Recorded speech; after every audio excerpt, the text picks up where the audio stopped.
the question that I always get, and I'm sure you get it a lot with your clients who are non-native speakers, who say something like, how can I get rid of my accent? Or they're so focused on getting rid of their accent, it becomes almost this anxiety inducing thing. And I'm wondering, what are your thoughts on that?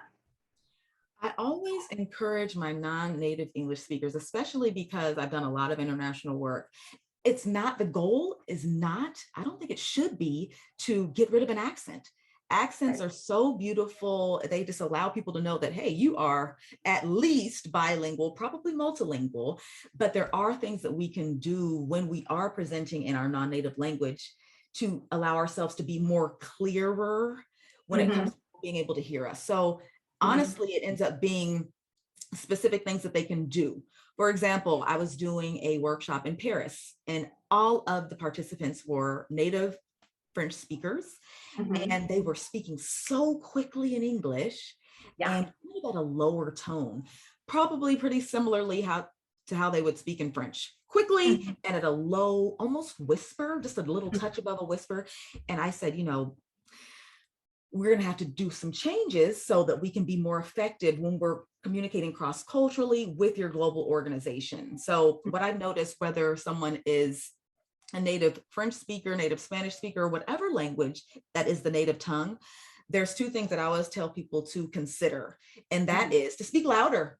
Got to speak louder. And when they speak louder, Yeah. they automatically slow down a touch. That helps. And then I actually learned from a colleague of ours, another tip would be to encourage them to open the mouth when speaking English just 5% wider. And how does that help?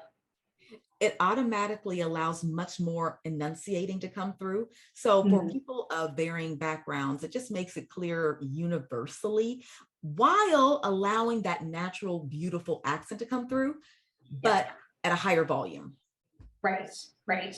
And how has that worked when you've coached people to just open your mouth 5% wider while you talk? I imagine that's kind of a weird thing to coach people on. Yeah, at first they're kind of skeptical. Let's be honest, they're skeptical. Like, okay, why does she have me opening my mouth five? What is 5% wider? First Oh, off, exactly. What's 100%? How right? wide can my mouth even go? Yeah.